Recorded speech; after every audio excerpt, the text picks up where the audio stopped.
Many thanks for staying with us on the program. It's still Global Morning.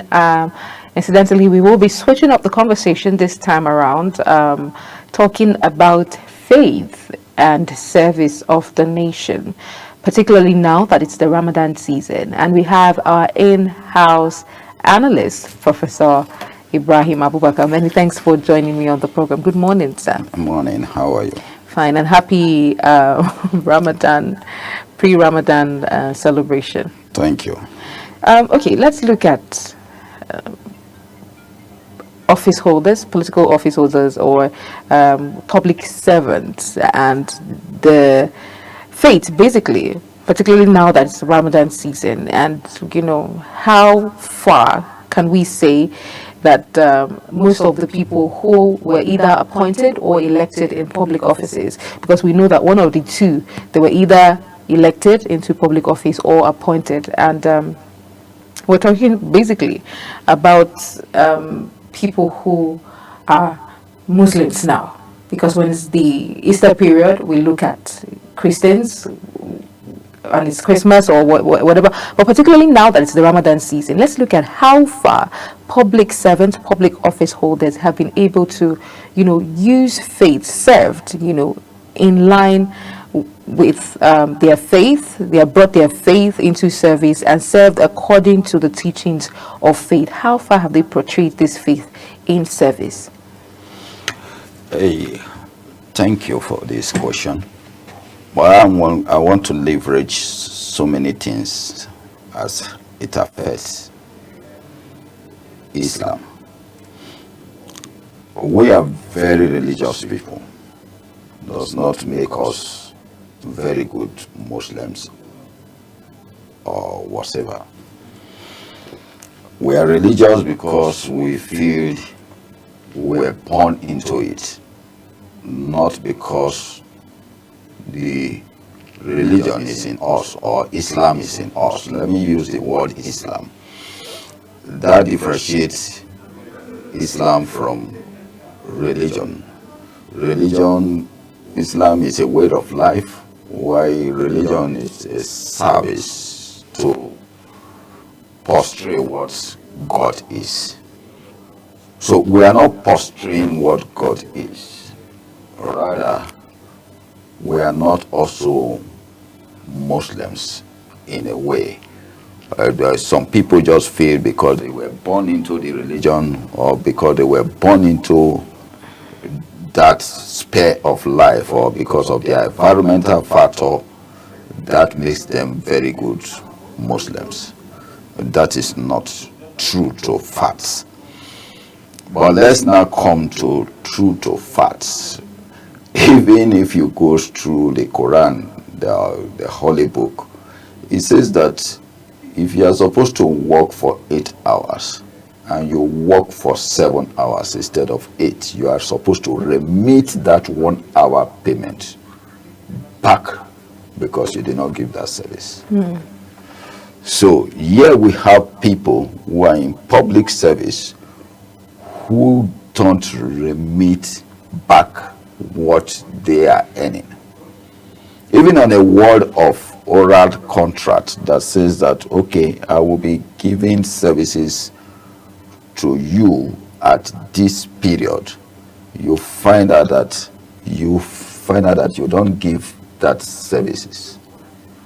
It is against you Islamically when you don't give that services. So when you look at these public servants, both elected and the rest you appointed, you find out that they are not giving any service as prescribed by Islam.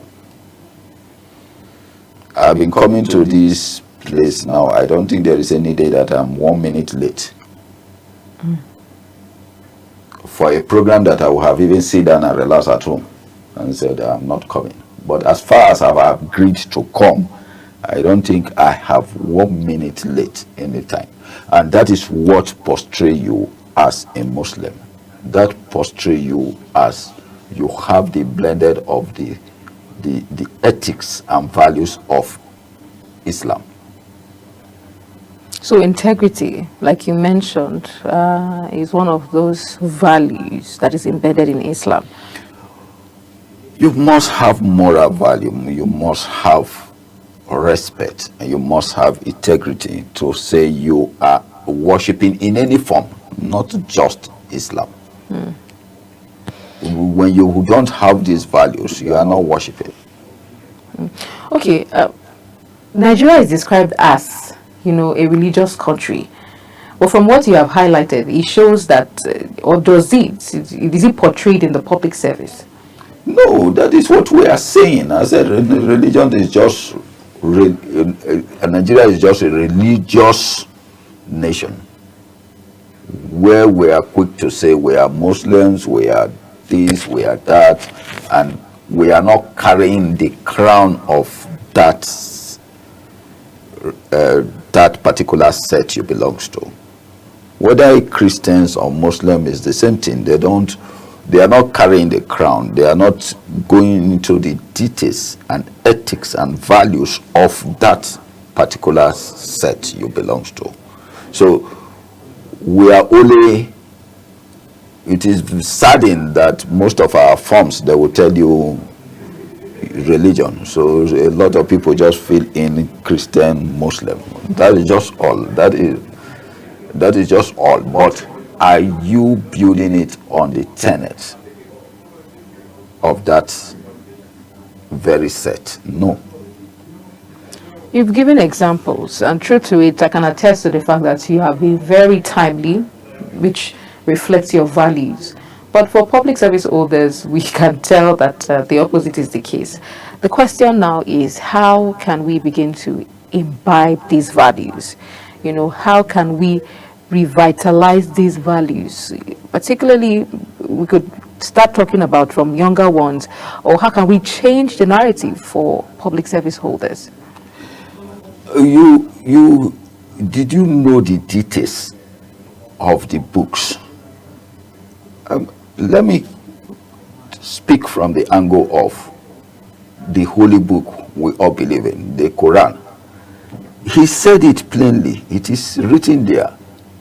If you are to give service for 8 hours or 9 hours, and you give service for just 7 or 8 hours, refund that hour that you were not there. It's automatic. That is the instruction. If you are working for 28 days and you missed one day, and you know it is not because of hate, it is just because of your person, and your person, he said, refund that one day. There is no, it did not condone it. It is something that is condoned. You just said, okay, after all, the religion condone that if I don't go to work, it is not a problem. But he said, even one day, just 1 hour, he said, return that money of that 1 hour, calculate it. How much is my wage for 1 hour? I wasn't there and I was paid for the whole hours. I wasn't there for 1 hour. Say, refund it. He did not. There was no excuse to it. Late coming to job is not an excuse. But if you are ill and you take ill and you have any reason to have said, please, I am ill or I'm in the hospital or so, that is okay. That is understandable. But I can tell you that there are chief executives, this is after 9, who are still at home. You will never see them in the office till it is around 10, 11, 12. And they tell you they are working. Some will even create an excuse. They have no reason not to be at home. That they are the chief executives, so they should be at home. So these are the things we are talking of. So it has nothing to do with our faith. The faith has already told you. The Islam has already told you. Refund that money, because you will never work for it. So that is just the issue.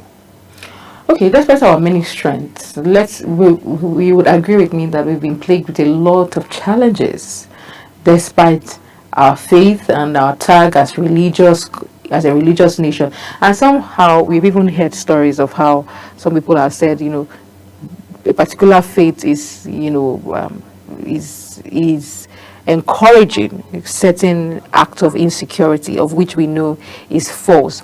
But how can we work together, whether as a Christian, as a Muslim, to begin to reorient and change that subconscious mentality of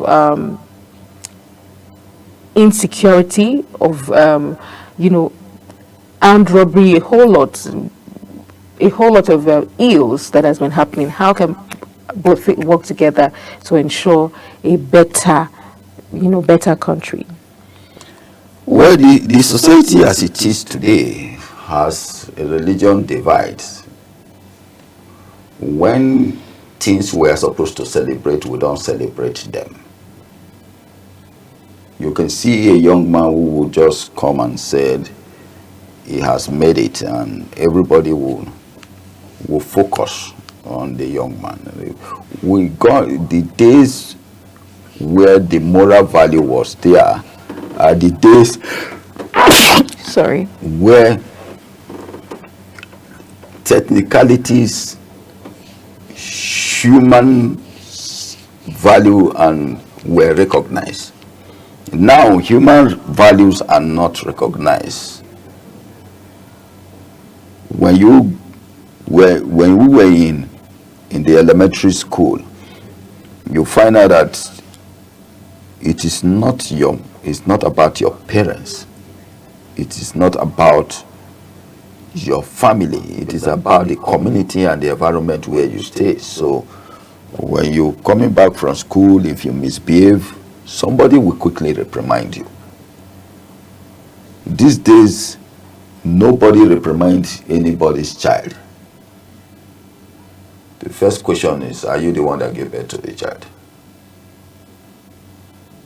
If you are with the one that has lost one of the parents, they said, suppose the father was alive, suppose the mother was there, will you do this?